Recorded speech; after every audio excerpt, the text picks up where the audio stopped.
뉴욕에서 도쿄로 향하던 항공기 고도 1만 미터 상공에서 갑자기 울린 경고음 하나가 267명 승객의 심장을 얼어붙게 만들었습니다. 태풍 미나미의 습격으로 일본 전 공항 폐쇄, 연료는 바닥을 향해 떨어지고 있었고 선택지는 단 하나뿐이었습니다. 한국 인천공항 긴급 착륙. 그런데 정말 놀라운 건 그 다음이었습니다. 솔직히 말씀드리면 그날까지 저는 한국을 그냥 아시아 국가 중 하나 정도로만 생각했습니다. 미국 유나이티드 항공 15년차 수석 승무원 제시카 브라운이 동료들 앞에서 한 말입니다. 프랑크푸르트에서는 지연으로 지옥 같은 밤을 보냈고 도쿄에서는 복잡한 절차와 언어 장벽 때문에 완전히 지쳐버린 그녀였거든요. 아시아 공항들은 다 비슷할 거라고 한국에 대한 기대는 제로였습니다. 그런데 24시간 후 완전히 다른 사람이 되어 돌아온 제시카는 동료들 앞에서 이렇게 외쳤습니다. 여러분, 제가 완전히 틀렸어요. 한국은. 그리고 6개월 후엔 국제항공업계 컨퍼런스 무대에서 전 세계 관계자들을 향해 이런 증언을 했습니다. 이 나라에서 일어난 일을 꼭 말씀드려야겠어요. 심지어 독일 프랑크푸르트 공항공사 임원이 그녀에게 이런 부탁까지 했다고 합니다. 우리도 그 시스템을 배우고 싶습니다. 도대체 인천공항에서 무슨 일이 벌어진 건가요? 편견으로 가득 찬 외국인이 한국의 열렬한 지지자가 되기까지 그 충격적인 24시간의 진실을 지금 공개합니다.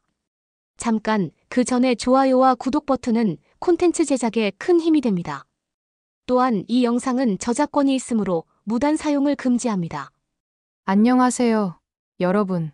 저는 미국 유나이티드 항공에서 근무하고 있는 제시카 브라운입니다. 오늘 제가 여러분께 들려드릴 이야기는 제 인생에서 가장 충격적이고 감동적이었던 경험입니다. 이 이야기를 통해 여러분도 제가 느꼈던 그 놀라움과 자부심을 함께 느끼셨으면 좋겠습니다. 2024년 9월 둘째 주 화요일이었습니다. 뉴욕 JFK 공항에서 출발한 UA178편, 도쿄 나리타행 항공편의 수석 승무원으로 근무하던 저는 평소와 다름없는 하루를 시작했어요. 13시간의 장거리 비행이었지만 15년간 이 노선을 담당해온 저에게는 익숙한 일상이었습니다. 평소라면 기내 서비스와 안전 점검으로 분주했을 제 하루는 그날 태풍이라는 괴물 앞에서 완전히 달라졌습니다. 태평양 상공을 지나던 중 조종석에서 긴급 방송이 흘러나왔어요. 일본 전역의 공항이 태풍 미나미 때문에 전면 폐쇄되었다는 소식이었습니다. 기장은 침착하지만 단호한 목소리로 발표했습니다. 승객 여러분께 안내 말씀드립니다. 일본 공항 상황으로 인해 한국 인천공항으로 항로를 변경합니다. 창밖의 검은 구름은 끝이 보이지 않았고 번개가 유리창을 파고들 듯 번쩍였습니다. 비행기는 마치 거대한 파도에 휩쓸린 작은 배처럼 심하게 흔들렸어요. 난기류 경고등이 계속 깜빡이고 안전벨트 착용 신호가 꺼지지 않았습니다. 기내는 순식간에 긴장감으로 가득 찼습니다. 실례합니다. 한국에 얼마나 머물러야 하나요? 한 승객이 걱정스러운 목소리로 물었습니다. 죄송하지만 아직 정확한 시간은 저도 확답을 드릴 수 없었어요. 267명의 승객들 얼굴에는 불안이 스며들었고 몇몇은 울음을 터뜨리기 시작했습니다. 저 역시 마음 한구석에서 작은 속삭임이 들려왔습니다. 한국이 과연 우리를 받아줄 수 있을까요? 이렇게 갑작스러운 응급 상황에 제대로 대응할 수 있을까요? 솔직히 확신이 서지 않았습니다. 당시 제가 알고 있던 한국은 그저 아시아의 한 나라, K-팝과 김치 정도로만 인식하고 있던 곳이었으니까요. 승객 중에는 일본에서 중요한 회의가 있다며 애타해하는 비즈니스맨들이 있었고 도쿄 디즈니랜드를 기대하던 가족들도 있었습니다. 특히 80살 넘은 러시아인 할아버지는 심장병 약을 복용 중이라며 걱정스러워했어요. 약이 떨어지면 어떡하지? 할아버지가 중얼거리는 소리가 들렸습니다. 괜찮으실 거예요. 한국 의료진이 도와드릴 겁니다. 제가 위로의 말을 건넸지만 솔직히 저 자신도 확신이 서지 않았어요. 갑작스러운 일정 변경이 모든 승객에게 큰 스트레스가 되고 있었습니다. 태풍의 중심으로 빨려 들어가는 듯한 느낌이었습니다. 기내 방송으로는 침착하게 안내했지만 속으로는 두려움이 엄습했어요. 인천공항 착륙 예정 시간도 계속 변경되었고 현지 상황에 대한 정보도 제한적이었습니다. 연료 잔량을 체크하며 지장과 부기장이 긴급 회의를 하는 모습을 보니 더욱 불안해졌습니다. 과연 한국은 준비가 되어 있을까요? 언어 소통은 가능할까요? 응급의료시설은 충분할까요? 머릿속에 온갖 걱정이 스쳐 지나갔습니다. 바로 그때 제 인생을 바꿀 24시간이 시작되었습니다. 한국이라는 나라가 얼마나 놀라운 곳인지, 그리고 진정한 선진국이 무엇인지 깨닫게 해준 특별한 하루가 펼쳐지기 시작했어요. 그런데 착륙 전 예기치 못한 사건이 벌어집니다. 한 노신사의 심장이 멈추기 시작한 것이었죠. 태풍으로 항로를 변경한다는 방송이 나온 지 불과 30분 후였습니다.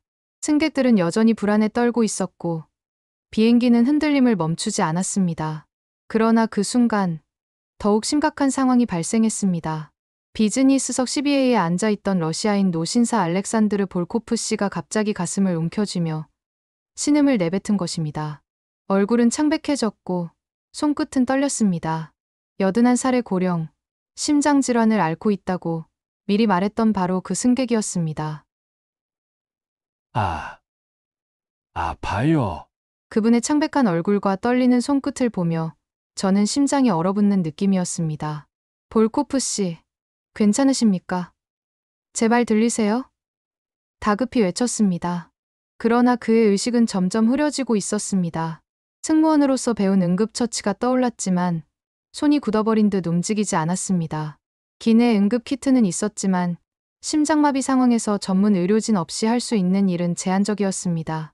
승객들의 불안은 더욱 커졌고 몇몇은 눈물을 흘리기 시작했습니다. 그 순간 이코노미석 26번에서 한 청년이 벌떡 일어났습니다. 실례합니다. 저는 연세대학교 의과대학 4학년 김민준입니다. 도와드리겠습니다. 목소리는 폭풍 속 등대처럼 뚜렷했습니다. 승무원들도 놀란 눈으로 바라봤지만 청년의 움직임에는 확신이 있었습니다. 곧 그는 맥박과 혈압을 확인하며 단호히 말했습니다. 심근경색, 즉 심장혈관이 막혀 발생하는 응급 상황이 의심됩니다. 놀라운 일은 거기서 끝이 아니었습니다. 기내 방송을 통해 의료인 도움이 필요하다는 안내가 나가자 차례로 사람들이 일어났습니다. 저는 서울대병원 응급실 간호사 박소영입니다. 삼성서울병원 약사 이정호입니다. 심지어 중년 신사 한 분이 차분히 말했습니다. 저는 고려대 심장내과 교수 최진우입니다. 제가 총괄하겠습니다. 한 항공편에 이렇게 많은 의료인이 탑승해 있다니 믿기 어려운 상황이었습니다. 그러나 더 놀라운 건 이들이 마치 오랫동안 함께 일한 팀처럼 호흡을 맞추며 움직였다는 사실입니다. 교수의 지시에 따라 의대생과 간호사는 즉시 응급처치를 진행했고 약사는 정확한 약물 용량을 제한했습니다.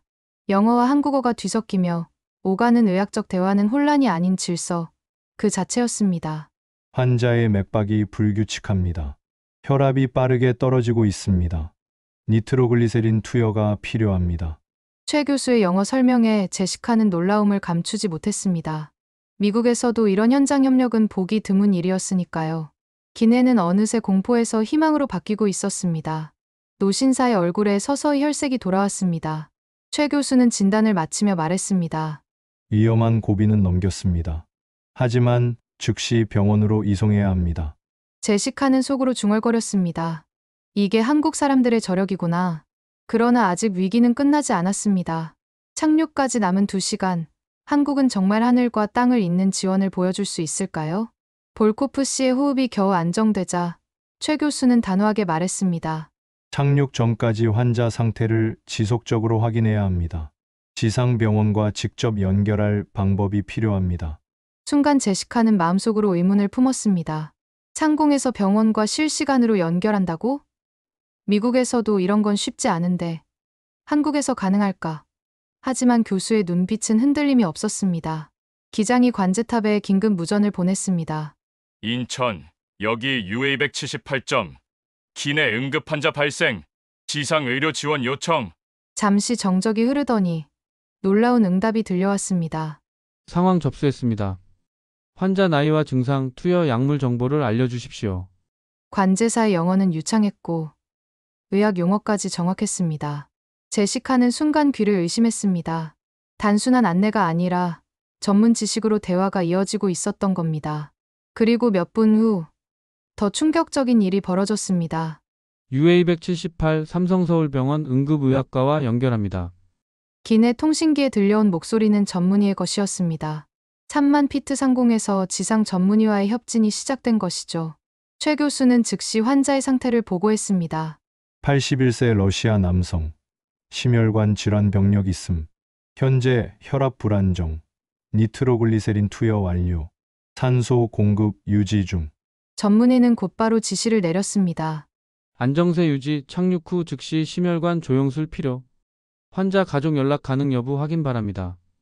제시카는 경악을 금치 못했습니다. 미국에서도 이런 속도와 체계는 드뭅니다. 그런데 한국에서는 단 몇 분 만에 병원, 관제탑, 기내 의료진이 하나의 네트워크로 연결된 것입니다. 더욱 놀라운 건 배려의 차원이었습니다. 관제사는 덧붙였습니다. 환자가 러시아 국적이라고 하셨죠? 통역사를 준비하겠습니다. 필요시 주한 러시아 영사관과도 협조 가능합니다. 그 말을 들은 제시카는 한동안 말문이 막혔습니다. 단순히 환자를 살리는데 그치지 않고 환자의 국적과 언어, 가족까지 고려하는 대응. 이것은 단순한 매뉴얼이 아니라 인간을 중심에 둔 시스템이었습니다. 이 모든 과정이 불과 20분 만에 이루어졌습니다. 응급상황 접수부터 병원 연결, 의료진 대기, 통역사 준비, 심지어 외교적 지원까지. 한국의 위기 대응 능력이 이 정도일 줄은 꿈에도 생각하지 못했어요. 2시간의 긴 여정이 남아 있었지만 이미 기내 분위기는 달라지고 있었습니다. 승객들은 안도하며 서로를 격려했고 볼코프 씨는 미약하게 눈을 뜨며 중얼거렸습니다. 고맙습니다. 그 한마디는 모두의 마음을 울렸습니다. 제시카는 창밖의 먹구름을 바라보며 생각했습니다. 과연 착륙 후에는 어떤 장면이 기다리고 있을까? 그녀의 심장은 두려움 대신 묘한 기대감으로 뛰고 있었습니다. 그러나 활주로에 닿기 전 인천공항은 세계 어디서도 본 적 없는 준비 태세를 보여주게 됩니다. 착륙까지 남은 1시간, 인천공항 관제탑에서 다시 무전이 들려왔습니다. UA178 귀항공편은 응급환자 발생으로 최우선 착륙 허가를 받습니다. 순간 기장은 놀란 듯 대답했습니다. 현재 수십 편이 태풍을 피해 몰려드는 상황 아닌가요? 그러나 관제사의 목소리는 단호했습니다. 맞습니다. 그러나 귀 기종이 최우선입니다. 기장도 놀란 목소리로 감사 인사를 전했어요. 25년간 조종사로 일해왔지만 이런 배려는 처음이라고 하더군요. 특히 응급환자가 있는 항공편을 위해 다른 모든 스케줄을 재조정한다는 것은 상상하기 어려운 일이었습니다. 제시카는 숨을 고르며 창밖을 내다보았습니다. 태풍의 먹구름 사이로 희미하게 반짝이는 불빛이 보였습니다. 그것은 인천공항 활주로였습니다. 마치 폭풍 속 등대처럼 그 불빛은 불안한 마음을 잠시 누그러뜨렸습니다. 태풍의 벽을 뚫고 하강하기 시작하면서 저는 창밖으로 미세하게 반짝이는 불빛들을 보기 시작했습니다. 먹구름 사이로 보이는 인천공항의 활주로는 마치 폭풍 속의 등대처럼 우리를 부르고 있었어요. 그 순간 가슴속 두려움이 잠시 멎었습니다. 그러나 진짜 놀라움은 이어졌습니다. 관제사는 마치 우리 항공편만을 위한 전담팀이 존재하는 듯 상세한 정보를 쏟아냈습니다. 응급환자는 CBA 좌석, 기내 의료진은 최진우 교수 외 3명 확인되었습니다. 착륙 후 H1 게이트 배정 의료진과 구급 차량은 항공기 우측에 대기 중입니다. 이송 동선은 최적화 완료. 제시카는 믿기지 않았습니다. 미국에서라면 착륙 허가 활주로 정보 정도가 전부였을 겁니다. 그러나 인천공항은 환자의 좌석 위치, 의료진의 신분, 이송 경로까지 이미 파악하고 있었습니다. 게다가 모든 것이 실시간으로 조율되고 있었습니다. 활주로 33일 착륙 허가. 착륙 후 택신 경로는 유도 차량이 안내할 예정입니다. 주차 게이트 도착 즉시 의료팀이 승객을 인계받습니다. 관제사의 마지막 안내는 군사작전을 연상케 할 만큼 정확했습니다. 기내 승객들도 차분히 방송을 들으며 안도의 표정을 지었습니다. 불안과 두려움으로 가득했던 분위기가 점차 신뢰로 바뀌고 있었습니다. 볼코프 씨 근처에 앉은 승객들은 한국 의료진의 침착한 대처와 관제사의 세밀한 안내에 경이로움을 느끼는 눈치였습니다. 착륙 10분 전, 관제탑에서 마지막 확인 연락이 왔어요. 지상 의료진이 환자 인계를 위한 모든 준비를 마쳤고 병원 이송 경로까지 최적화했다는 내용이었습니다. 심지어 러시아어 통역사도 현장에 도착했다고 했어요.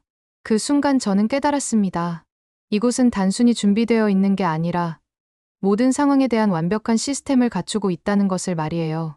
한 명의 응급 환자를 위해 이렇게 많은 사람들이 움직이고 이렇게 체계적으로 대응한다는 것이 정말 믿기지 않았어요. 비행기가 구름층을 뚫고 내려오면서 인천공항의 전경이 점점 뚜렷해졌습니다. 밤임에도 불구하고 활주로와 터미널은 환하게 불이 켜져 있었고 수많은 차량들이 질서정연하게 움직이고 있었어요. 태풍이 몰아치고 있음에도 불구하고 그곳은 혼돈이 아니라 완벽한 질서의 무대였습니다. 바퀴가 활주로에 닿는 순간 저는 안도의 한숨을 내쉬었어요. 하지만 이것은 시작에 불과했습니다. 진짜 놀라운 일들은 지금부터 펼쳐질 예정이었거든요. 인천공항이 보여줄 완벽한 대응력과 따뜻한 배려. 그것은 제 인생관을 완전히 바꿔놓을 경험이었습니다. 활주로에서 게이트로 이동하는 동안 창밖으로 보이는 수많은 사람들이 우리를 기다리고 있었어요. 과연 어떤 감동이 기다리고 있을까요? 비행기 문이 열리자마자 세계 어디서도 본 적 없는 광경이 펼쳐집니다. 바퀴가 활주로에 닿는 순간 저는 다시 한번 숨을 삼켰습니다. 창밖으로 보이는 광경이 정말 장관이었거든요. 소방차, 구급차, 그리고 수십 명의 직원들이 이미 완벽한 대형을 갖추고 우리를 기다리고 있었습니다. 활주로에 멈춘 비행기의 문이 열리자 승객들은 모두 숨을 죽였습니다. 그 순간 들려온 것은 4가지 언어로 동시에 흘러나오는 안내 방송이었습니다. 영어, 한국어, 일본어, 그리고 러시아어. 그중 러시아어 안내가 특히 눈에 띄었습니다. 볼코프 씨를 위해 미리 준비된 배려였던 겁니다. 문이 열리자마자 대기하던 의료진이 기내로 빠르게 들어왔습니다. 삼성서울병원의 응급의학과 전문의, 심장내과 전문의, 간호사팀까지 총 6명.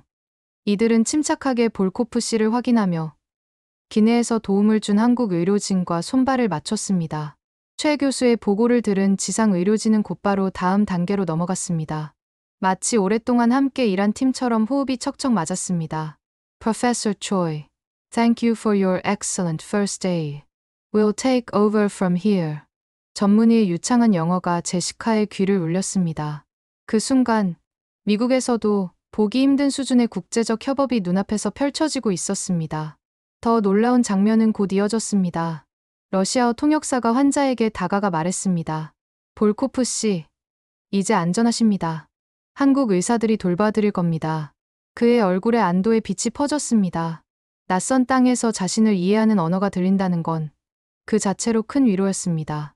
하지만 진짜 감동은 그 다음이었습니다. 나머지 266명의 승객들에 대한 대응이었거든요. 일반 승객들도 마치 VIP처럼 대접받았어요. 공항 직원들은 혼란에 빠질 틈조차 주지 않았습니다. 입국 심사는 별도의 전용 부스에서 신속하게 처리되었고 수화물도 우선적으로 처리해 주었어요. 심지어 도쿄행 연결편을 놓친 승객들을 위해서는 항공사와 즉석에서 협의해서 대체편을 마련해 주었습니다. 가장 인상적이었던 건 한 가족의 이야기였어요. 디즈니랜드를 가기로 한 미국인 가족이 있었는데 8살짜리 딸아이가 일정이 틀어진 것 때문에 울고 있었거든요. 그런데 인천공항 직원이 그 아이에게 다가가서는 작은 한국 전통 인형을 선물로 주면서 위로해 주었어요. 괜찮아요. 한국에도 아름다운 곳이 많답니다. 경복궁에 가보세요. 그 직원의 따뜻한 미소와 배려의 아이는 금세 웃음을 되찾았습니다. 부모들도 감동받은 표정이었어요. 이런 세심한 배려가 어떻게 가능한 것일까요? 태풍이 몰아치고 있음에도 불구하고 공항 전체가 마치 거대한 오케스트라처럼 완벽한 하모니를 이루며 움직이고 있었어요. 각자의 역할을 정확히 알고 서로 협력하며 승객 한 명 한 명을 소중히 여기는 모습이었습니다. 특히 놀라운 건 이 모든 과정이 매뉴얼에 따른 기계적인 대응이 아니라는 점이었어요. 직원들 각자가 상황을 판단하고 승객의 필요에 맞춘 맞춤형 서비스를 제공하고 있었거든요. 비즈니스 출장으로 급한 회의가 있던 일본계 미국인에게는 화상회의 시설을 제공해 주었고 신혼여행 중이던 부부에게는 공항 내 조용한 휴게실을 안내해 주었어요. 심지어 채식주의자인 승객을 위해서는 할랄 음식점까지 소개해 주더군요. 이 모든 일들이 불과 2시간 만에 이루어졌습니다. 응급환자 이송부터 전체 승객들의 후속 조치까지 정말 믿기지 않는 효율성과 따뜻함이었어요. 볼코프 씨가 구급차에 실려 병원으로 이송되는 모습을 보며 저는 가슴이 뭉클해졌습니다. 한국이라는 나라가 보여준 이 모든 것들이 과연 현실일까 싶었거든요. 하지만 이것은 시작에 불과했어요. 진짜 감동은 이제부터 시작될 예정이었습니다. 하지만 여전히 숙소 문제가 남아 있었습니다. 과연 한국은 이 부분에서도 놀라운 답을 준비했을까요? 긴급 상황이 어느 정도 정리된 후 승객들은 입국 절차를 밟았습니다. 제시카는 속으로 걱정했습니다. 숙소는 어떻게 하지? 이렇게 갑작스러운 상황에 수백 명을 수용할 곳이 있을까? 그러나 그 걱정은 기우였습니다. 공항 직원들이 안내한 곳은 단순한 대피소가 아니라 인천공항과 연결된 트랜짓 호텔이었습니다. 문을 열고 들어서자 제시카는 순간 숨이 멎는 듯했습니다. 깔끔한 침구와 개별 샤워실, 각 방마다 준비된 따뜻한 전통차와 간식. 이것이 과연 태풍 때문에 급히 마련된 임시 숙소가 맞나 싶었습니다. 로비에는 영어, 일본어, 러시아어, 아랍어까지 다양한 안내판이 세워져 있었고 24시간 컨시어지 서비스가 준비되어 있었습니다. 놀라운 건 이 모든 것이 무료라는 사실이었습니다. 불가항력적인 상황이라며 항공사가 아닌 공항 측에서 직접 제공하는 서비스였던 겁니다. 저녁이 되자 더욱 놀라운 광경이 펼쳐졌습니다. 간단한 도시락이 아니라 한식 뷔페가 준비되어 있었습니다. 김치찌개, 불고기, 비빔밥 같은 전통 음식에서부터 서양식 요리, 심지어 할랄 인증을 받은 식사까지 다양한 국적의 승객들이 모두 만족할 수 있는 배려였습니다. 할랄 음식을 접한 이슬람 승객은 눈시울을 붉히며 말했습니다. 한국이 우리 신앙까지 존중해주다니 감동입니다. 그러나 제시카가 가장 충격을 받은 건 그날 새벽이었습니다. 새벽 2시, 잠시 복도를 걷다 우연히 유리창 너머 회의실을 보게 되었습니다. 10명 남짓한 직원들이 여전히 모여 있었습니다. 피곤한 기색은 있었지만 눈빛은 진지했습니다. 그들은 승객 한 명의 특이사항을 기록하며 대책을 논의하고 있었습니다. 당뇨 환자는 특별식이 필요하니 아침 식단을 조정해야 한다. 임신 중인 승객은 더 조용하고 편안한 방으로 옮겨야 한다.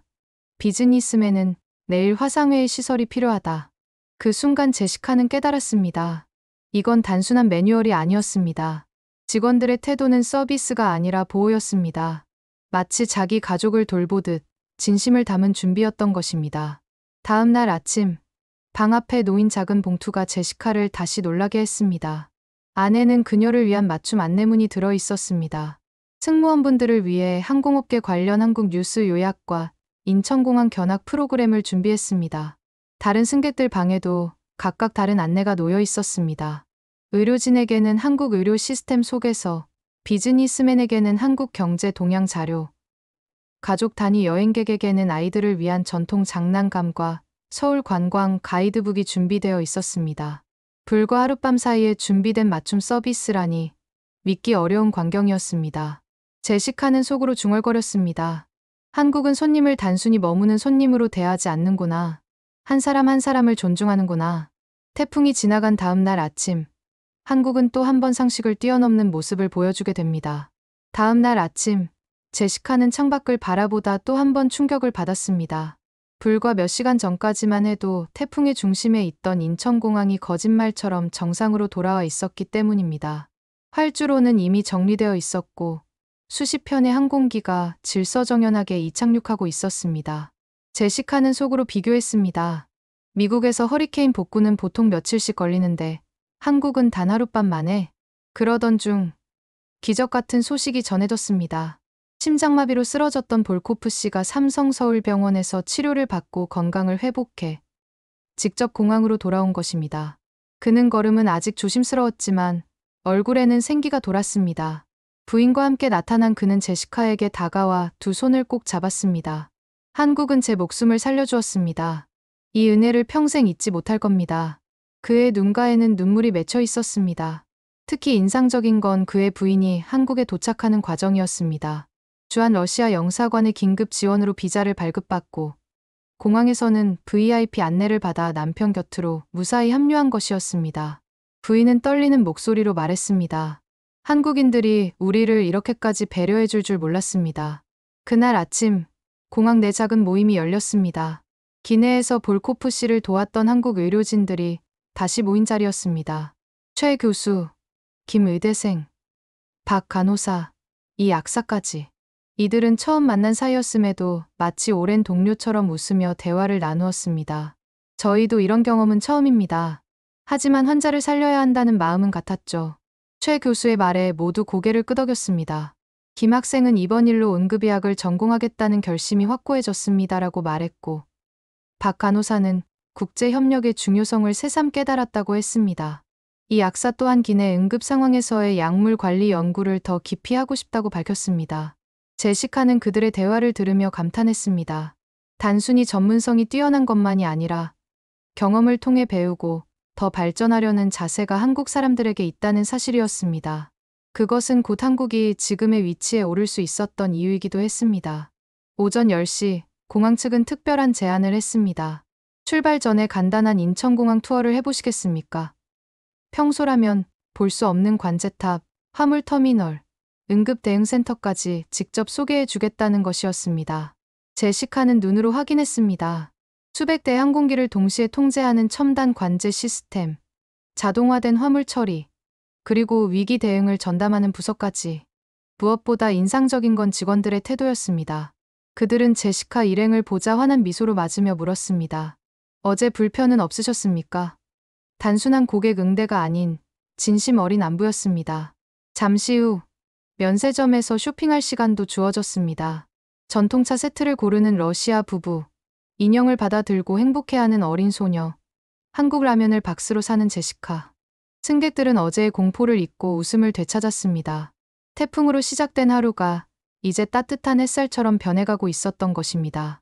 그러나 이 모든 경험은 단순한 개인의 감동에 그치지 않았습니다. 곧 국제사회 전체가 한국을 주목하게 되는데요. 뉴욕행 복귀편에 오른 제시카는 창밖으로 작아지는 인천공항을 바라보았습니다. 불과 하루 전만 해도 낯설고 기대조차 없던 나라였지만 이제는 마음 깊숙이 각인된 특별한 이름이 되었습니다. 그녀는 속으로 중얼거렸습니다. 진정한 선진국이란 GDP나 화려한 빌딩이 아니라 위기 속에서도 낯선 일을 품는 체계와 마음이구나. 기내에서 승객들과 이야기를 나누며 제시카는 자신만이 아니라 모두가 같은 감정을 느끼고 있음을 알았습니다.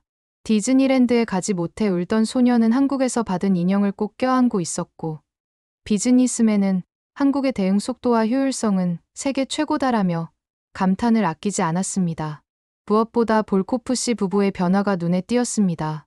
남편은 한국 의료진의 연락처를 소중히 간직하고 있었고, 부인은 한국어 회화책을 펼쳐들고 있었습니다.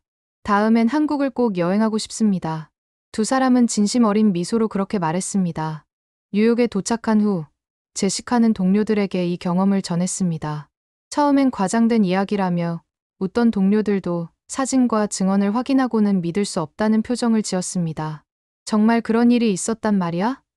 동료가 묻자 제시카는 단호하게 답했습니다. 직접 겪어보니 알겠어. 한국은 우리가 알던 나라가 아니야. 그녀의 변화는 단순한 개인적 체험에 그치지 않았습니다. 6개월 후 제시카는 국제항공업계 컨퍼런스 무대에 올랐습니다. 수백 명의 관계자들이 모인 자리에서 그녀는 선언하듯 말했습니다. 한국에서 일어난 일을 꼭 말씀드려야겠습니다. 그리고 24시간 동안 한국이 보여준 의료 체계, 공항 운영, 그리고 따뜻한 환대까지 모두 증언했습니다. 청중은 숨죽여 들었고, 발표가 끝나자 독일 프랑크푸르트 공항 임원이 다가와 말했습니다. 우리도 그 시스템을 배우고 싶습니다. 프랑스, 영국, 호주 등 각국의 관계자들이 차례로 같은 뜻을 전했습니다. 한국의 이야기가 이제 전 세계 항공업계의 기준이 되고 있었던 것입니다. 1년 후 제시카는 다시 한국을 찾았습니다. 이번에는 관광객으로. 서울의 궁궐과 시장, 사람들의 친절한 미소는 그녀를 또 한 번 사로잡았습니다. 공항에서는 기내에서 함께했던 의료진들을 다시 만났습니다. 김민준 학생은 이미 의대를 졸업하고 응급의학과 레지던트가 되어 있었고, 환한 미소로 그녀를 맞았습니다. 제시카 씨 덕분에 제 인생이 바뀌었어요. 그러나 제시카는 고개를 저었습니다. 아니에요. 제 인생을 바꾼 건 한국과 한국 사람들이었어요. 그날 이후로 제시카는 동료들과 승객들에게 늘 이야기합니다. 진정한 선진국이 무엇인지 알고 싶다면 한국을 보라. 위기 속에서 드러나는 시스템과 인간미의 조화. 그것이 한국의 힘이다. 편견으로 시작된 하루는 믿음으로 끝났습니다. 인천공항에서의 24시간은 제시카 안의 낡은 벽을 무너뜨렸고, 새로운 존경과 자부심의 기둥을 세웠습니다. 한국은 이제 그녀에게 단순한 경유지가 아니라 언제든 돌아오고 싶은 두 번째 고향이 되었습니다. 여러분, GDP가 아니라 위기 속에서 드러나는 힘이 진짜 선진국을 만듭니다. 한국이 보여준 그 힘. 이제 여러분도 함께 자부심을 느껴보시길 바랍니다. 여러분, 긴 이야기를 끝까지 들어주셔서 정말 감사합니다. 이 영상이 한국의 진면목을 알리는데 조금이나마 도움이 되었으면 좋겠어요. 구독과 좋아요, 그리고 알림 설정도 잊지 말아주세요. 앞으로도 세계 곳곳의 감동적인 이야기들을 들려드리겠습니다. 감사합니다.